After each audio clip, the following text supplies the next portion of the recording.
You don't look like money. That's the thing nobody tells you about reaching this point. No watch that announces itself. No car that turns heads. Just a Tuesday morning, a cup of coffee going cold, and a number on a screen that means you never have to work again. Once upon a time, that same screen showed $214, a credit card you scrolled past without opening, a paycheck that disappeared before Friday. Every day you showed up, worked hard, stayed broke, until one day you found out why. And it started with something already working against you before you ever made a single financial decision. Your reputation. You didn't know the game had a starting score. Nobody told you. Not your parents, not your high school, not the new hire packet from your first real job. You just showed up to adult life and started playing, keeping the lights on, paying rent when it was due, trying not to go negative before Thursday. And the entire time, something was quietly being built about you, without your input, without your knowledge, in a database you'd never seen attached to your name, a number, 3 digits, already working for you or against you before you made a single intentional financial decision. Your credit score. And here's what it was doing while you weren't paying attention. It was writing your financial reputation, the same way a landlord calls a previous landlord, the same way a hiring manager checks references.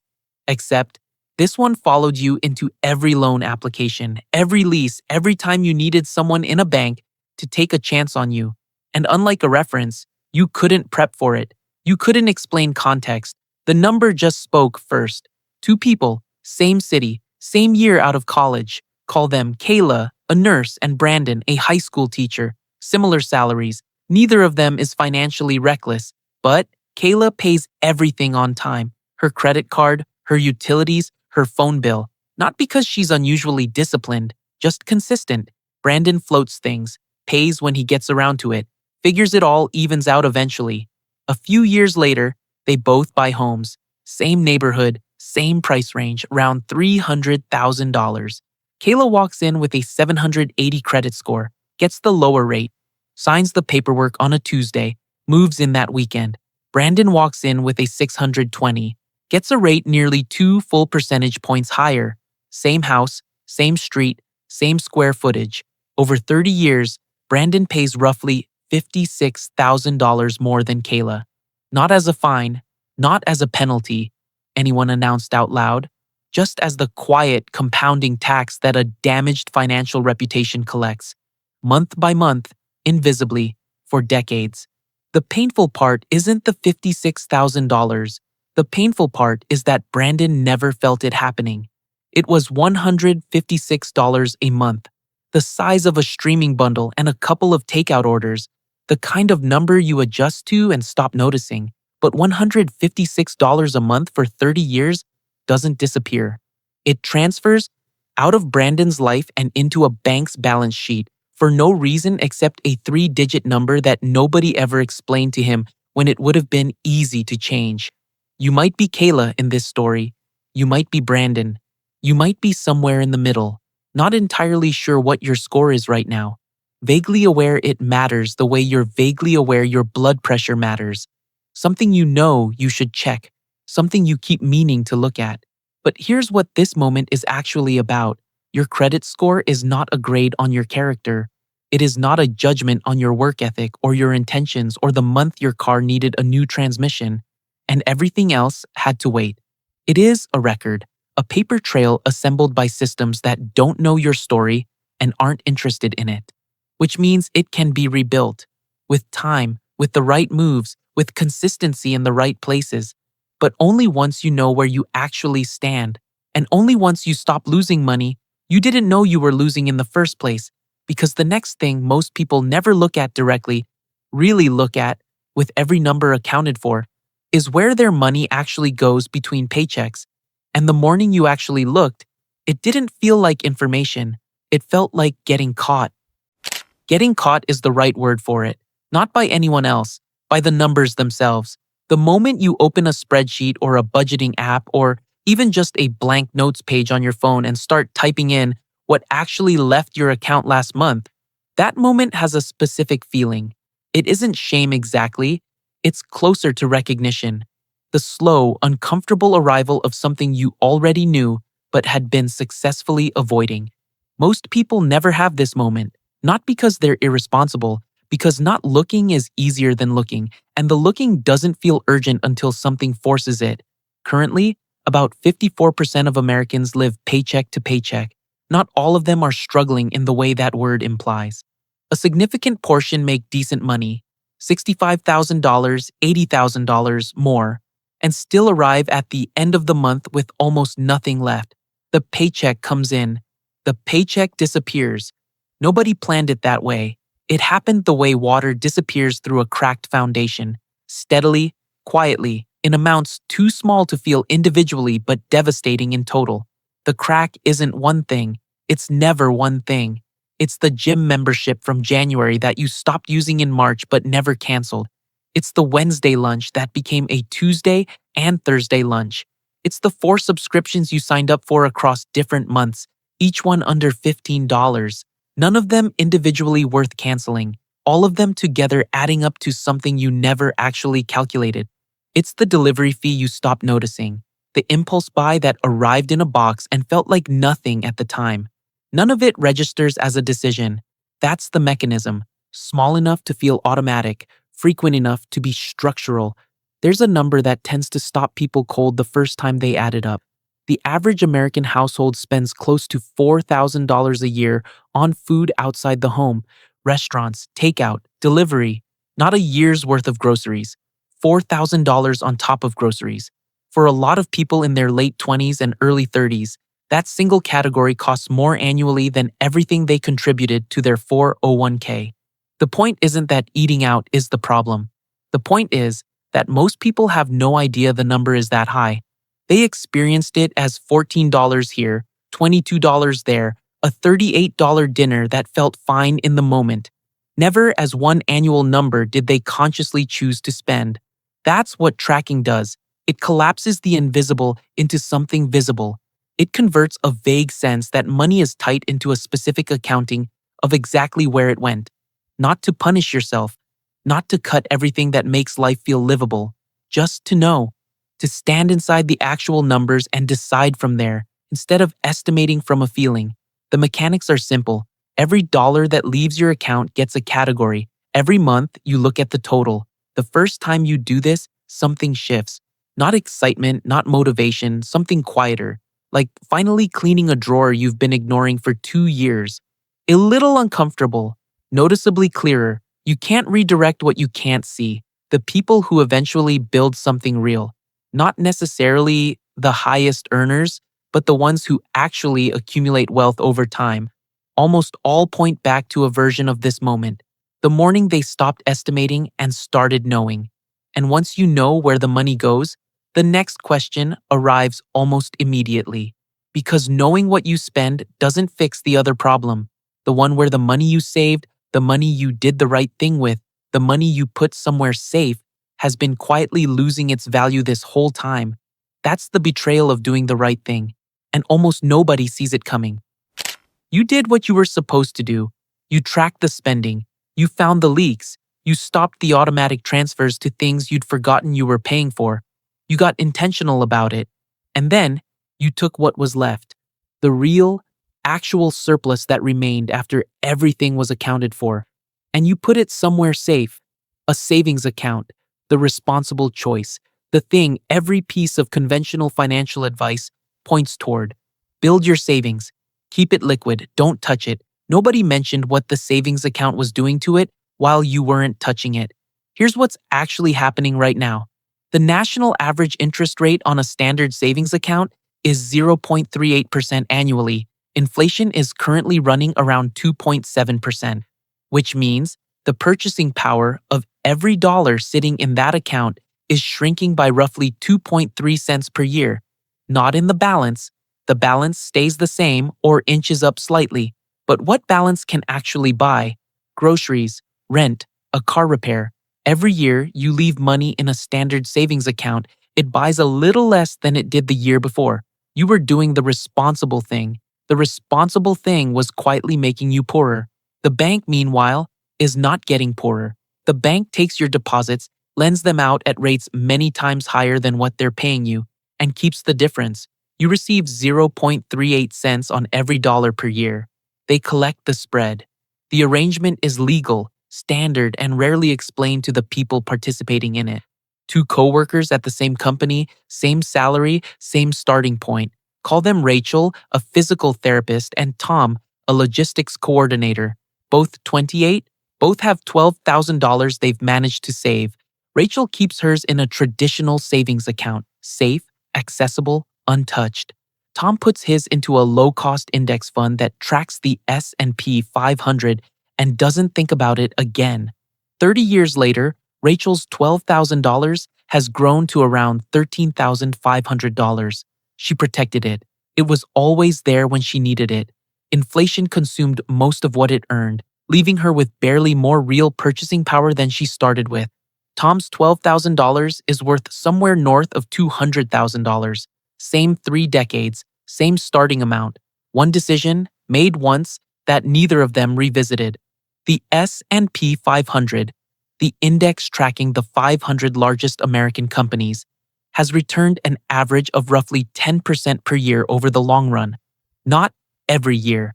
Some years it drops hard, some years it surges, but across decades, held consistently through the downturns and the recoveries, that average has held with a reliability that almost nothing else in personal finance can match. This isn't a tip about picking the right stock. It isn't about watching the market or reading financial news or knowing something most people don't. It's about understanding that money sitting still is money moving backward, and that the alternative isn't complicated. A low-cost index fund, set up once, contributed consistently, left alone. That's the mechanism. The market does the rest. The shift isn't technical. It's psychological. It means accepting that your money working in the market, moving up and down with it, is safer over time than your money sitting motionless in an account that feels safe but isn't. Rachel kept her money safe. Tom let his money work. 30 years later, that difference is $200,000. But here's what neither of them had fully solved yet. You can track every dollar and invest the surplus and still hit a ceiling. Because the ceiling isn't in your spending habits or your investment strategy, it's in your income. And changing that requires a different kind of decision entirely. The decision that changed the math. The ceiling is real. You can feel it before you can name it. You've stopped the bleeding. You know where every dollar goes. The surplus is going into the market instead of sitting in a savings account earning almost nothing. The foundation is solid, and still, at some point, you do the math and realize that the limiting factor in the whole equation is the number at the top, the income itself. The amount that hits your account every 2 weeks, set by someone else, adjusted once a year if things go well, capped by a salary band you didn't negotiate and probably don't fully understand. Saving more requires earning more. There's no way around it, and waiting for a raise to solve this is its own kind of trap. A 3% annual raise on a $55,000 salary is $1,650 before taxes. After taxes, it's closer to $1,100. Spread across 12 months, that's less than $100 a month of additional breathing room. In a year where everything you buy costs more than it did the year before. The raise doesn't close the gap. It maintains it. Something else has to change. Currently, over 36% of the American workforce works independently in some capacity. Freelance, contract, consulting, side income running alongside a full-time job. That number isn't an accident. It reflects something that's been quietly shifting in the labor market for years. The credential gap is closing. A portfolio of real work now carries more weight than a degree in many fields. Companies that once required 4 years of college for entry-level roles are hiring based on demonstrated skill. The door is open in a way it wasn't a generation ago. But the door only opens for people who have built something worth showing. 2 people, same starting point. Call them Vanessa, an administrative coordinator making $51,000, and Chris, a customer service rep making $49,000. Neither of them is unhappy at their jobs. Neither of them is waiting to be fired. But Vanessa decides, quietly and without announcing it to anyone, to learn one skill outside her job description. She picks copywriting, specifically writing email campaigns for small e-commerce businesses. She spends her evenings watching tutorials, practicing on fake briefs, then real ones. She takes her first paid project for $200. It's awkward and slow, and she undercharges. She stays with it anyway. 18 months later, she has 3 regular clients, an extra $2,100 coming in every month. She didn't quit her job. She didn't take on debt. She didn't wait for permission. She just picked one thing, got genuinely good at it, and stayed in it long enough for the market to find her. Chris got a 2.5% raise. The difference wasn't intelligence, it wasn't connections or luck or a better starting position. It was one decision: to stop waiting for the income number to be adjusted by someone else, and to start building something the market would pay for on its own terms. The first year feels slow in a way that's easy to mistake for failure. The skill is developing, but the income hasn't caught up yet. Most people stop here. They read the lag as evidence that it isn't working and go back to waiting for the annual review. But the lag is just the market's processing time. The income follows the skill. It always does. It just doesn't follow immediately. Pick one direction. Go deep enough in it to stop being a generalist. Stay long enough for the work to speak for itself. And once the income starts to move, once the skill is generating real money, more than you can immediately spend, the next question isn't how to earn more. It's how to stop trading every single hour of your life for every single dollar you make. Because that's when money makes money for the first time. And that moment changes everything. There's a ceiling in every skill too. Not the same ceiling as a salary. This one is softer, less visible, and takes longer to hit. But it's there. You build the skill. The income grows. The surplus goes into the market. Everything compounds slowly in the right direction. And then one day, you realize that every dollar you make still requires a specific hour of your life to produce it. You get sick for a week. The income pauses. You take a vacation. The income pauses. You stop. Everything stops. The skill is yours. The ceiling is still real. This is where most people stay indefinitely. Not because they aren't working hard, because nobody explained that the structure itself has a limit, and that there's a different structure available. The shift has one name: leverage. Leverage isn't complicated. It just means your effort produces results beyond the hours you put in. A guide you write once gets read 10,000 times. A system you build keeps running after you close your laptop. A dollar you invest keeps compounding while you sleep. None of these require more of your time. They multiply what you already did. The hour you spent building the thing keeps paying you back long after the hour is gone. 2 people build the same skill around the same time. Call them Diane, a freelance graphic designer, and Paul, a web developer who started taking on independent clients. Both good at what they do, both charging fair rates, both making roughly $85,000 a year from their work. Diane keeps trading hours for dollars. Good clients, consistent work, solid income. When she works, she earns. When she doesn't, she doesn't. Paul does something different. He takes one client project and turns the process into a documented system. Then, he records a short course teaching other developers how to land their first independent clients. He builds a simple email list. He restructures one recurring client into a monthly retainer that pays him whether he logs 3 hours that month or 30. 2 years later, Diane is still making $85,000. Paul is making $130,000 and working fewer hours than when he started. Not because he's smarter or more talented, because he built things that work without him. That's leverage in its simplest, most accessible form. Now, the harder version of this conversation, because leverage cuts both ways, and most people's first experience with it is the wrong kind. The average American currently carries around $6,600 in credit card debt. The average interest rate on those cards is currently 21%. Someone carrying that balance and making only minimum payments will spend years paying it down, sending thousands of dollars in interest to a lender for things they bought and mostly no longer think about: a dinner, a flight, a purchase that felt reasonable in the moment and now costs roughly a third more than the original price tag. That's borrowed money working against you instead of for you. Wealthy people use debt differently. A mortgage on a rental property that generates enough rent to cover the payment and produce monthly cash flow on top. That's debt producing an asset. The borrowed money is doing something. It's creating income that exists independently of how many hours you work. The debt is a tool, not a trap. The question to ask about any debt isn't just whether you can afford the payment, it's what the debt produces. Consumer debt finances things that disappear, investment debt funds things that generate, rich people buy assets, assets produce income. That's the whole equation. And once it becomes a filter you apply automatically to every financial decision, everything looks different, including the number. Because there is a number, a specific, calculable figure that represents the exact point where you never have to trade time for money again. That number, and what comes after reaching it, that's where this ends up. There is a number, not an approximation, not a vague target shaped like enough, a specific, calculable figure that represents the exact point at which you never have to trade time for money again. Most people spend their entire working lives without knowing what it is. They save without a destination. They invest without a finish line. They work towards something they haven't defined, which makes it almost impossible to know how close they are or how far.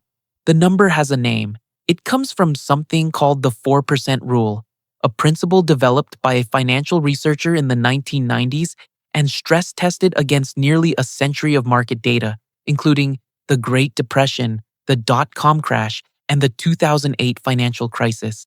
The rule is straightforward. Once your invested portfolio is large enough that 4% of it covers your annual living expenses, you can live off that withdrawal indefinitely. The portfolio, invested and growing, replaces what you would have earned. The math is simple. Take what you need to live on each year, multiply it by 25. That's your number. If you need $60,000 a year to live, your number is $1.5 million. If you need $80,000, it's $2 million. If you can live on $40,000, it's $1 million. The number isn't fixed. It belongs to your specific life, your actual expenses, your actual choices, the actual version of Tuesday morning you're trying to buy back. This is what makes it real in a way that abstract wealth goals never are. It's not be a millionaire. It's not retire comfortably. It's a precise target derived directly from the life you want to live. And once you know it, every financial decision starts to orient around it. Every dollar invested is a dollar that moves the number closer. Now, the honest part. Getting there is not a straight line. It has never been a straight line for anyone. There will be a year where the market drops 20% and the number you were approaching suddenly moves backward by a significant amount. Not because you did anything wrong, but because markets move and you're inside one. There will be a month where an unexpected expense breaks the budget you'd built carefully, and the automated investment transfer gets paused, and you feel further away than you did 6 months ago. There will be a Tuesday where nothing seems to be compounding, and nothing feels like progress, and you wonder, quietly, whether this is actually working. It is working. The doubt is part of the process, not evidence against it. The people who reach the number aren't the ones who never had setbacks. They're the ones who stayed in the system through the setbacks, who kept the transfers automated even when the account balance was discouraging, who kept investing when the market was down instead of waiting for it to recover before adding more. Consistency over time is the mechanism. No shortcut replaces it. The number doesn't announce itself when you hit it. There's no notification, no ceremony. There's just a Tuesday morning, quieter than the ones before it, where you open the account and the math is finally there. The portfolio, the 4%, the annual income it produces without you doing anything. You check it once, you close the app, and then you sit with the question that was always underneath all of it, the one the number was never really the answer to. Not how much, not how long, what you were actually building, and what you're going to do with it now. The account number changes. That part is real. But you notice something on Tuesday that clears that nobody told you to expect. That the feeling isn't what you thought it would be. Bigger than relief. Quieter than triumph. Something closer to clarity. Because the whole time, you weren't building a balance. You were buying back mornings. The Tuesday when nobody tells you where to be. The Wednesday you spend doing work. That means something because you chose it. Not because the alternative is worse. That's what the number was always for. Next week, you'll sit with a decision. Something ordinary, something financial, Something that used to feel urgent in a way that made you choose wrong. Notice how it feels different now. Not easier, different. The knowing doesn't make Tuesday automatic. You still have to show up for it. The question worth carrying is this: what do you actually want to show up for?